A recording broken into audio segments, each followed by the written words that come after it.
Bueno, vamos a entrar de lleno en un tema que sinceramente es una auténtica pasada. Hoy exploraremos las revolucionarias estrategias psicoterapéuticas del Dr. Milton H. Erickson. Y ojo, porque no estamos hablando del típico enfoque donde alguien te da una receta mágica desde fuera y listo. ¿Qué va? Esto es un viaje fascinante hacia la mente humana, que confía ciegamente en los recursos internos que todos poseemos para superar obstáculos que, literalmente, parecen imposibles. Es una lección brutal sobre resiliencia y adaptación. Para arrancar y ponernos en situación, esta imagen del glifo maya Cimi es la metáfora perfecta. Este símbolo históricamente representa un puente, un enlazador de mundos. Es como la pieza que une la ciencia con la espiritualidad o el cuerpo con la emoción. Actúa como un puente entre un pasado doloroso y un futuro lleno de posibilidades. Y curiosamente, esta es exactamente la filosofía con la que Erickson abordaba el sufrimiento humano. Y claro, de esa filosofía surge una idea que nos rompe un poco los esquemas a todos. Sanar no exige perfección, solo requiere movimiento. O sea, olvidémonos de intentar alcanzar un estado inmaculado donde todo es perfecto, porque eso simplemente no es real. El objetivo real es aceptar nuestras imperfecciones y dar pequeños pasos. Son esas acciones diminutas, por muy imperfectas que sean, las que encienden el motor de la curación. Quedarse completamente quieto, ese es el verdadero enemigo. Nuestra hoja de ruta de hoy pasa por 5 puntos clave. Empezaremos con la esperanza y la resiliencia, pasaremos a ver al terapeuta como un catalizador, luego desgranaremos 2 estrategias potentísimas que son la fragmentación y la progresión, y terminaremos viendo cómo se genera un cambio verdaderamente significativo. Empezamos con la primera sección, esperanza y resiliencia, también conocidas como las pasiones afortunadas, que son la base absoluta de todo este enfoque. A ver, es absolutamente crucial entender la diferencia entre estas dos fuerzas, porque se complementan a la perfección. Por un lado, tenemos la esperanza, que es esa mirada hacia adelante, ese deseo vital de creer que el futuro será mejor. Pero por otro lado está la resiliencia, que es pura fuerza bruta. Es la capacidad de encajar el golpe hoy, de soportar el trauma y rebotar. Básicamente, la esperanza nos marca el rumbo y la resiliencia nos da la energía para aguantar de pie en el presente. Pasamos a la sección 2, el terapeuta como catalizador o cómo sanar desde el interior. Esto supone un giro de 180 grados en la psicología tradicional. Vale, aquí entra en juego lo que en clínica llaman el enfoque metateleológico. Sé que suena súper académico, pero la idea de fondo es preciosa. Significa que el terapeuta no es un mecánico que viene a arreglar a nadie, ni impone sus propios objetivos en absoluto. Actúa simplemente como un catalizador, como un guía que ayuda a la persona a descubrir y usar las herramientas y habilidades que ya tiene escondidas en su propia mente. El destino final lo elige la persona. El terapeuta solo ilumina el camino. Vamos a aterrizar esto con una historia real que pone los pelos de punta. Imaginemos a Rebeca, una niña de 7 años. El primer día sufre la mordedura de un perro enorme. El segundo día vuelve a ser atacada por el mismo perro. Es tremendo ver cómo el trauma hace un efecto bola de nieve. El lunes, el pánico solo le permite llegar a la acera. El martes, apenas puede asomarse a la puerta.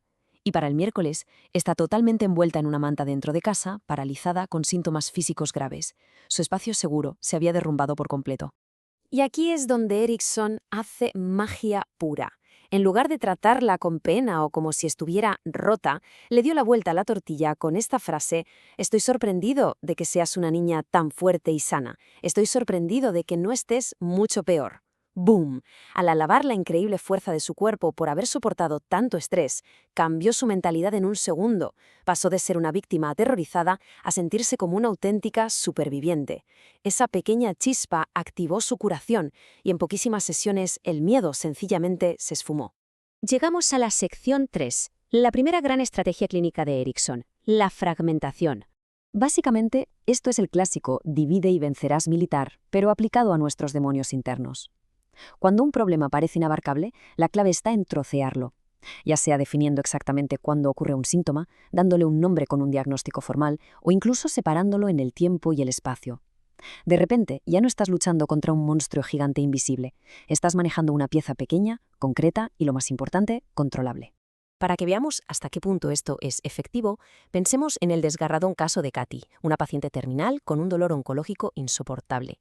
Erickson le explicó que su dolor tenía 3 partes. Un tercio era el recuerdo del dolor que ya había pasado, otro tercio era el pánico al dolor que iba a venir, y solo el tercio restante era el dolor agudo de ese preciso instante. Mediante técnicas de disociación, consiguieron apagar el dolor recordado y el anticipado. Al hacer eso, su sufrimiento real bajó un 66% en el acto. Es alucinante cómo fragmentar la realidad puede cambiar la experiencia humana. Y bueno, ¿cómo aplicamos esto en el día a día? Pues imaginemos ese gran problema que tenemos como un muro de ladrillos enorme. El error común es intentar tirarlo abajo de una patada. Nos agotamos y nos frustramos. El truco está en enfocarse en un solo ladrillo. ¿Qué ladrillo podemos quitar hoy? Solo uno. Luego, usar el recuerdo de un éxito pasado nos da fuerza para quitar otro. Y así, casi sin darnos cuenta, el muro entero empieza a ceder. Esto nos lleva a la sección 4, la segunda estrategia maestra, la progresión. Fijaos en este caso clínico espectacular.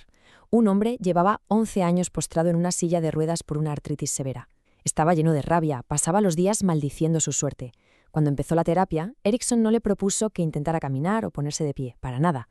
Le propuso un reto casi ridículo, usar toda esa rabia acumulada para mover únicamente su dedo pulgar funcional. Solo un dedo. ¿Y por qué empezar con algo tan exageradamente pequeño? Pues atención a esta métrica. 1/1000.000 del 1%.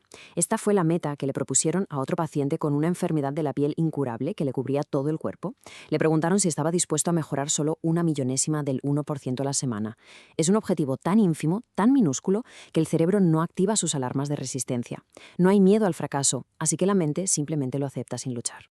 Y aquí es donde la magia de las matemáticas entra en juego, como muestra este gráfico de progresión geométrica. Si empezamos con un solo céntimo y lo duplicamos cada día, las primeras 2 semanas parece que no avanzamos nada, pero al llegar al día 30, el interés compuesto lo transforma en millones. Con la curación pasa exactamente lo mismo. El hombre de la silla de ruedas empezó moviendo un pulgar, luego fue la mano, luego el brazo entero y un tiempo después estaba pintando una casa. Los pequeños pasos invisibles, con tiempo, generan milagros. Y así llegamos a la quinta y última sección. Generar un cambio verdaderamente significativo uniendo todas estas piezas. Creo que no hay mejor forma de resumir la genialidad de todo este enfoque que con esta cita del propio Erickson. El secreto de la psicoterapia reside en hacer que el paciente haga algo que quiere hacer, pero que normalmente no haría. Al desarmar nuestras resistencias naturales, con pasos casi indetectables y fragmentando los miedos gigantes, retomamos el control. Empezamos a actuar y a transformar nuestra realidad casi sin darnos cuenta de que el proceso de sanación ya ha empezado. Así que para cerrar este análisis, quedémonos con una reflexión que vale su peso en oro. Ante cualquier desafío que parezca un muro impenetrable, la pregunta clave no es cómo saltarlo de un solo impulso.